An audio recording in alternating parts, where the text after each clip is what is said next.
नमस्कार, मैं हूं हेमंत पांडे और आप देख रहे हैं इंडिया की टॉप लीडिंग मैगजीन शेष प्रश्न का डिजिटल मंच। और बागेश्वर उपचुनाव को लेकर हमारी कवरेज लगातार जारी है और आज हम आए हैं गरुड़ ब्लॉक में और हमारे साथ मौजूद हैं कपकोट के पूर्व विधायक ललित फरसवाण जी को जिम्मा दिया है गरुड़ ब्लॉक में प्रचार प्रसार का।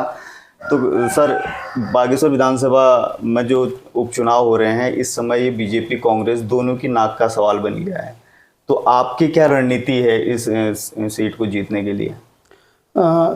सबसे पहले तो शेष प्रश्न पर मैं आया हूं और आप सब लोगों को बहुत बहुत धन्यवाद देता हूं और आपकी शुभकामनाएं भी हमारे लिए हैं कि लगातार आप सोशल मीडिया के माध्यम से और प्रिंट मीडिया के माध्यम से जो क्षेत्र की समस्या है उनको हमको बताने की कोशिश कर रहे हैं। आपने कहा कि भाई यहाँ की इसको हम लोग कैसे रणनीतिगत कर रहे हैं, तो हमारे जितने भी अपने कोर ग्रुप में लोग हैं, लगभग होती हमारी शाम को बैठक है 8 बजे रात 9 बजे रात जब भी हम लोग पहुंचते हैं, और जो हमने सेक्टर वाइज गरुड़ ब्लॉक के 88 बूथों को कवरेज किया है, तो वहाँ के जो फीडबैक है वो शाम को लगभग हमारे जितने कार्यकर्ता क्षेत्रों में रहते हैं 7-8 न्याय पंचायतों के माध्यम से गांव गए होते हैं, उनसे हम लोग एक्चुअल पोजीशन वहाँ की लाते हैं और उसके बाद हम क्या सुधार कर सकते हैं उस पर हम लोग चिंतन मनन करते हैं। तो फिर अगले दिन हम लोग उसको बेस्ट परफॉर्मेंस के तौर पर जनता के बीच जाने की कोशिश करते हैं। तो इस प्रकार से हमारी रणनीति जो है लगातार फील्ड में है।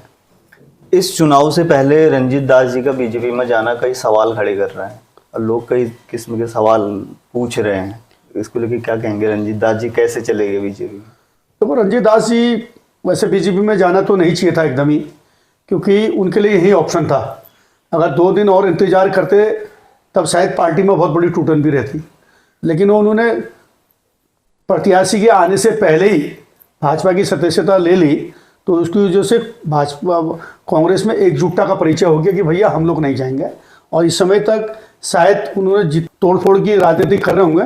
कहीं मुझको नहीं लगता कि रंजीत दास कहीं सफल हो रहा इस बागेश्वर विधानसभा के अंतर्गत, कहीं पर भी कोई कार्यकर्ता उनके साथ नहीं गया, तो नहीं लगता कि वो अपनी रणनीति पर जो है कामयाब हुए। रंजीत दास जी का कहना है कि कांग्रेस ये मान रही है कि जो उनको वोट मिले थे इससे पहले जब उन्होंने चुनाव लड़े थे, तो वो वोट कांग्रेस के थे। वो ये कह रहे हैं कि वो वोट मेरे भी तो उसमें से वोट थे। अगर ऐसी तो बात रह जाए तो फिर बालकृष्ण भी कह सकता है कि भैया मेरे को भी 21,000 वोट पहले पड़े थे, और उसके बाद तो उपचुनाव जब मुख्य चुनाव थे उसमें निर्दलीय प्रत्याशी के तौर पर लड़े थे तो 1000-1200 के तौर पर उनको वोट पड़े थे। तो ऐसे नहीं है, ये कैडर वोट है, संगठन का वोट है और कांग्रेस के परंपरागत वोट हैं जो कांग्रेस के साथ ही रहेंगे, चाहे विचारों से किसी को भी हम टिकट दें और उसी के साथ ये वोट रहने वाले हैं। तो उसी हिसाब से हम लोग एक गणित लगा रहे कि भाई हमारे 20,000 वोट 16,000 वोट प्रसन्न कुमार जी के, तो लगभग 36,000 वोट का एक आंकड़ा हमारा पूरी विधानसभा के अंतर्गत है, और 4-5 हज़ार वोटों को हम लोग आंकड़े के तौर पर देख रहे हैं कि भाई ये लोग हमारे साथ खड़े रहेंगे और ये जनता हमारे साथ आएगी। जो परिवर्तन के बयार हम लोग देख रहे हैं, लगभग 40 से 45 हज़ार वोटों को हम लोग आंकड़ा लगा के चल रहे हैं, तो उस हिसाब से हमारी जीत सुनिश्चित है। आपके वर्तमान प्रत्याशी वसंत कुमार पहले आम आदमी पार्टी में थे, तो वो कांग्रेस में आए। मुझे ऐसा लगता है कि आपका इसमें काफ़ी बड़ा अहम योगदान रहा होगा, क्योंकि आप यहाँ जो निर्णय लेते हैं, कहते हैं कि ललित फरसवाण जी जो निर्णय लेते हैं बागेश्वर विधानसभा या कपकोट विधानसभा में, तो वो बड़ी बात होती है। बिल्कुल ठीक है, राष्ट्रीय नेतृत्व ने और प्रदेश नेतृत्व ने मुझसे पूछा भी था, और जिस प्रकार से राजनीतिक गणित का आकलन उन्होंने मुझको बताया तो मैं सहमत हो गया।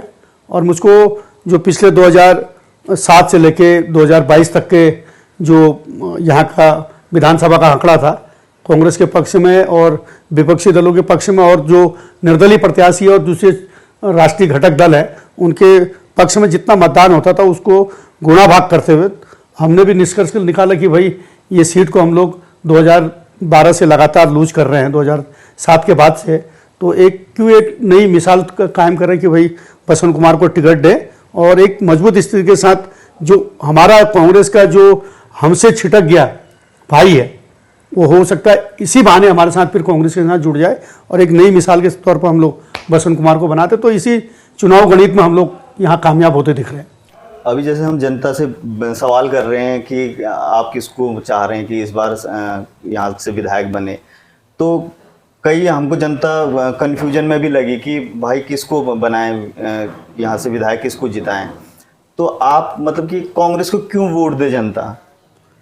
बीजेपी भी तो सामने खड़ी है। देखो, जनता कांग्रेस ने इसलिए परिवर्तन चाहती है कि 16-17 साल से जो बागेश्वर विधानसभा क्षेत्र के अंतर्गत जो भारतीय जनता पार्टी के कार्यकर्ताओं ने एकाधिकार जमाने की कोशिश करी थी, जिस प्रकार से चंदन राम दास तो मात्र खाली मंत्री और विधायक थे, उनके जो शैडो मंत्री और विधायक रहे उनसे जनता बहुत तरसती थी। और जनता इसीलिए इस उपचुनाव में एक परिवर्तन चाहती कि भैया इन कार्यकर्ताओं को भी हम सबक सिखाएं, क्योंकि इन्हीं की मोनोपोली विधायक निधि बंदर बाट, मुख्यमंत्री राहत कोष की बंदर बाट और जो स्थानीय मुद्दे हैं, जो जन समस्याएं हैं, उसका कोई समाधान नहीं करना और एक गलत आंकड़ा, जो गलत फीडबैक है वो अपने प्रदेश नेतृत्व को या अपने विधायक को देने की वजह से जनता इस समय बहुत नाराज है। अभी जैसे एक पलायन का मुद्दा भी आ जाता है कि यहाँ से बहुत ज़्यादा पलायन हो रहा है। जैसे पहाड़ों से लोग आ रहे हैं तो गरुड़ में बस रहे हैं, या तो बागेश्वर में बस रहे हैं, या तो कपकोट में बस रहे हैं। तो असली मतलब जो पहाड़ है तो वो तो गांव से बना हुआ है, और बाकी जो यहाँ के लोग हैं या तो हल्द्वानी चले जा रहे हैं। तो इसके पीछे का कारण जो गांव का विकास नहीं हो पा रहा है, वहाँ तक वो मूलभूत जो ज़रूरतें हैं वो नहीं पहुँच पा रही है, सड़कें नहीं पहुँच पा रही हैं। तो पिछले लंबे समय से बीजेपी रही है, तो आखिर विकास क्यों नहीं होता है? विकास तो देखो सतत प्रक्रिया है। आज हम सरकार में है, हमारा काम है, कल वो सरकार में रहे, उनका काम है। लेकिन 17 साल 18 साल पीरियड होता है। हाँ, कि उस समय पीरियड में हो जाना चाहिए। बिल्कुल, नहीं तो आदमी प्लान तो करेगा ही। बिल्कुल 17 साल हो चुके हैं और 17 साल से आदमी एक ही आदमी के चेहरे को प्रदेश के प्रतिनिधित्व में देख रहे हैं और लगातार दो बार उनकी सरकार आ चुकी। उसके बावजूद भी जिस प्रकार से गरुड़ का विकास होना चाहिए था, जो रोल मॉडल खाका खींचा जाना चाहिए था गरुड़ के अंतर्गत, वो खाका नहीं खींचा गया। 5 साल में विधायक रहा, मैंने हर मंच में चंदन राम दास जी के जितने भी काम आते थे मैंने माननीय हरीश राव जी से जो है उनकी स्वीकृति कराई। आज बहुत सारे विद्यालय हो, सड़क हो या अस्पताल हो, वो सब पूर्ववर्ती जो है कांग्रेस के समय की स्वीकृतियाँ थी, जिनमें बजट अलॉट हुआ और उन्हीं की वजह से काम हुआ।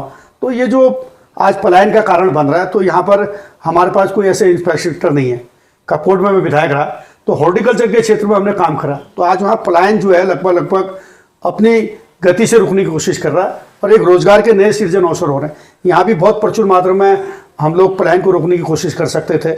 माल्टा या 2 स्थानीय जो उत्पाद होते हैं, उन उत्पादों को अगर हम मार्केटिंग देने की कोशिश करते तो हमको पलायन भी रुकता और पहाड़ का इकोनॉमिक कैपिटल भी बढ़ता। लेकिन उस स्तर पर इन्होंने कहीं पर भी नहीं सोचा कि यार हम लोग काम करें या विकास को आगे बढ़ाएं, जिसकी वजह से आज कहीं ना कहीं इस क्षेत्र का जो पलायन ऊपर ग्रामीण अंचल से गरुड़ के आसपास दिख रहा है, या गरुड़ का जो हमको कुछ 100% जो कुछ लगता है कि भाई वो मैदानी क्षेत्र को उड़ गया, वो इसी चक्कर से है कि भाई स्वास्थ्य की सेवा नहीं हो पा रही है, सड़क की कनेक्टिविटी बहुत अच्छी नहीं है, संचार की सुविधाएं ग्रामीण क्षेत्रों के अंतर्गत आज भी जस की तस हैं। तो भाई लोग पलायन तो करेंगे। इस उपचुनाव में मुख्यमंत्री 2 बार यहाँ पे आ चुके हैं, 2 बार उन्होंने दौरा किया है और प्रचार भी कर रहे हैं। कल उनका रोड शो भी था बागेश्वर के अंदर। क्या उनके आने के बाद कांग्रेस दबाव में है किसी तरीके? कोई दबाव में नहीं है। कांग्रेस ने भी अपनी लड़ाई जो है बागेश्वर में दिखाई थी और माननीय पूर्व मुख्यमंत्री हरीश राव जी थे, यशपाल आर्य जी थे, प्रदेश के अध्यक्ष करण मेहरा जी थे, अपने पूर्व अध्यक्ष गणेश गोदियाल जी थे, वो मदन बिष्ट जी थे, मनोज तिवारी जी थे, रंजीत राव जी थे, सब लोग वहाँ पर भी थे। तो भाई हम भी तो हर जगह अपने राजनीतिक रणनीतिकारों की वजह से जो है आगे वो बढ़ने की कोशिश कर रहे हैं। प्रत्याशी वहीं लगे थे और इनका रोड शो तो आपने देख लिया कि अगर रोड शो इन्होंने पहले कहा कि हम बैजनाथ से जो है गरुड़ तक करेंगे, पूरी जनता को जो है त्रस्त करा। एम्बुलेंस कहीं फंस गई थी, पूरी सोशल मीडिया में चल रही है। रोडें इन्होंने जाम कर दी, किसी की ट्रेन छूट गई, किसी की अस्पताल आने कल बंद हो गया। तो इसकी वजह से लोगों में बहुत बड़ा आक्रोश है। और जो ये सत्ता के दबाव में जिस प्रकार से काम कर रहे हैं, अधिकारियों को दबाव में लेके, जो लोग अपने क्षेत्र के प्रतिष्ठित व्यक्ति है, अपने क्षेत्र में जिनकी एक अच्छी सम्मानजनक स्थिति है, उनको ये राजनीतिक दबाव देने की कोशिश कर रहे हैं, जिसकी वजह से इनको बहुत बड़ा नुकसान जो है ग्रामीण क्षेत्रों के अंतर्गत हो रहा है। इस उपचुनाव में ये भी आरोप लग रहे हैं कि कांग्रेस वाले कह रहे हैं कि हमें प्रचार नहीं करने दिया जा रहा है, और जबकि हम भी देख रहे हैं कि प्रचार तो हो ही रहा है दोनों तरफ से। और ये आरोप भी लग रहे हैं कि जो सरकारी मशीनरियां हैं उनका उपयोग ज़्यादा दबाव बनाने के लिए किया जा रहा है। कि ये आरोप सही? नहीं, ये आरोप बिल्कुल सही है। ये इसलिए आरोप सही है, हमारी सभा होती है द्विनाई के अंतर्गत, माननीय हरीश रावत जी सभा करते हैं और भारतीय जनता पार्टी की गाड़ी बीच में से बिल्कुल नारेबाजी करते हुए, बिल्कुल एकदम असंसदीय भाषा का प्रयोग करते हुए निकलती है, जो उनका माइक में प्रचार करता है। और उसी दरमियान, उसी टाइम पर कुलाऊं में हमारी गाड़ी कांग्रेस भाजपा की छोटी जो सभा होती है वहां पर से निकलती है और वो माइक बंद कर देता है, आगे चले जाता है। वो लोग 200 मीटर 300 मीटर आगे जाने के बाद कांग्रेस के लोग जो भी बात करते होंगे उसमें, तो तत्काल जो है वहाँ के लोगों ने जो है थानेदार को फ़ोन करा और थानेदार ने गाड़ी सीज कर दी और कारण दिया कि भैया तुम्हारी गाड़ी में 4 झंडे लगे। भारतीय जनता पार्टी के प्रचार की गाड़ियों में 50-50 झंडे लगे तब तो थानाध्यक्ष बैजनाथ को नहीं दिखता है। और भारतीय जनता कांग्रेस की गाड़ी में अगर 4 झंडे लगे हैं तो तुम चुनाव आचार संहिता का उल्लंघन की बात करते हो। तो ये जो दबाव की राजनीति थानेदार, जो थानाध्यक्ष बैजनाथ के द्वारा करी जा रही है, ये बहुत गलत है। और इस संबंध में हमने पुलिस अधीक्षक महोदय को भी जो है अवगत भी करा दिया था। हम व्यक्तिगत गए भी थे, क्योंकि जिस प्रकार की असंसदीय भाषा का प्रयोग पुलिस के द्वारा करा जाता है कि भाई वो हम मीडिया में क्या कहीं पर भी कह नहीं सकते हैं कि भाई इस टाइप से बातें करते हैं। तो वो बड़ा वो लगता है कि भाई पुलिस बिल्कुल जो है सत्ता के दबाव में जो है जनता को किसी भी हद तक बंद करने के लिए फिराक में है। मतलब कि इस विधानसभा को जीतने के लिए आपने जो प्रत्याशी मैदान में उतारे हैं बसंत कुमार जी, आपको लगता है वो कि एक परफेक्ट खिलाड़ी हैं जो बीजेपी को मात दे सकते हैं? बिल्कुल। देखो, पिछले 3 चुनाव का अनुभव तो उनके पास है और जो उनकी अपनी कोर टीम है वो दिलो जान से उनके साथ लगी पड़ी है, बगैर समझ सकते बगैर उसके, और उसके बाद भी जिस प्रकार से उनकी टीम भी काम कर रही है, तो ये तो बहुत काबिल तारीफ है कि दोनों टीमें का सामंजस्य इतना बढ़िया है कि पूरी क्षेत्र की जो फीडबैक होता है वो फीडबैक शेयर करे जा रहे हैं। उस पर जो हमारे गलतियां होती हैं उन पर हम सुधार करने की कोशिश दोनों अपने फीडबैक के माध्यम से करते हैं और उस पर दूसरे दिन भी हम लोग करते हैं। तो उस हिसाब से लगता है कि भाई बसंत कुमार जो है पुरजोर तौर पर यहाँ से गरुड़ ब्लॉक को जीतेंगे। बागेश्वर के युवा ललित फरसवाण को बहुत अच्छा मानते हैं, एक रोल मॉडल मानते हैं। वो किसी भी बात को अगर उनसे सवाल किया जाए तो वो कहते हैं कि ये ललदा ये काम करेंगे। तो युवाओं के लिए आपका भविष्य में क्या ऐसी योजना है, या मतलब कहेंगे कि युवाओं को आप मोटिवेट करने के लिए क्या ऐसा प्लान बना रहे हैं? देखो, युवाओं को अगर हम लोग मोटिवेट करना होगा तो हमको पलायन सबसे पहले रोकना पड़ा। और जो स्थानीय स्तर पर हमारे पास अपने संसाधन हैं उन संसाधनों का उपयोग युवाओं के लिए करना पड़ेगा। जैसे पर्यटन के क्षेत्र में हम लोग युवाओं को ला सकते हैं, हॉर्टिकल्चर के क्षेत्र में हम लोग युवाओं को ला सकते हैं, फ्लोरिकल्चर है, एग्रीकल्चर है, इन सब क्षेत्रों में हम लोग युवाओं को ला सकते हैं। क्योंकि आज अगर हम लोग दिल्ली या बड़े महानगरों की बात करें तो उनको भी कहीं ना कहीं मार्केट चाहिए, और वो मार्केट उनके जो आभा मंडल है उस आभा मंडल से उनको वो मार्केट मिल सकती है। क्योंकि सोशल मीडिया में आज सब लोग बहुत एक्टिव है और स्थानीय स्तर पर हम चाहते हैं कि भैया युवाओं को कनेक्टिविटी करने के लिए ये बहुत सारी चीज़ें हैं।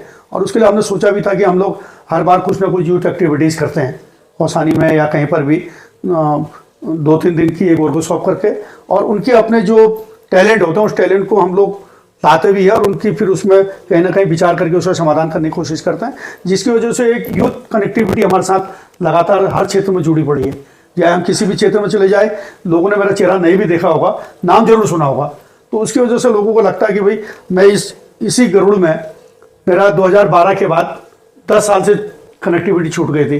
क्योंकि कपकोट का एक एक घर, एक एक परिवार, एक एक सदस्य को मैं व्यक्तिगत तौर पर कपकोट में जानने लग गया था और उसी दरमियान जो है ये क्षेत्र मेरा छूट गया। लेकिन आज जब मैं इन क्षेत्रों में जाता हूँ, लोग नाम सुनते हैं, नाम बताते कि वो यहाँ पहुँच रहे हैं, ललित फरसवाण यहाँ पर पहुँच रहे हैं, तो लोग अपने आप ही स्वस्फूर्ति जो है वहाँ पर खड़े होकर सम्मान करते हैं। तो ये लगता है कि भाई जो लोगों की अपेक्षाएं हैं अगर उसमें मैं खरा उतर गया तो निश्चित तौर पर आगे हमारे युवाओं का बहुत बढ़िया भविष्य रहेगा। सर बहुत बहुत धन्यवाद, आपने हमें इस बिजी शेड्यूल में से समय निकाल के दिया। तो हम भविष्य में भी आपसे धन्यवाद बहुत बहुत। शेष प्रश्न को तो हम कहते ही हैं कि भाई जो आप लोगों को अपना वो है कि भाई सवाल जो किसी से नहीं पूछा, अगर आपने वो सवाल हमसे पूछे हैं तो हम निश्चित तौर पर उस पर खराबी उतरने की कोशिश करेंगे, और जो आपकी तरफ से आएगा रिजल्ट उसमें भी फिर आगे हम लोग एक नया प्रयोग करने की कोशिश करेंगे, जिसकी वजह से हम लोग आपके इस शेष प्रश्न के अंतिम सवाल से भी जुड़े रहे और जनता के बीच से भी जुड़े रहे। ये हमारा अपना हुआ है। बहुत बहुत धन्यवाद आपका।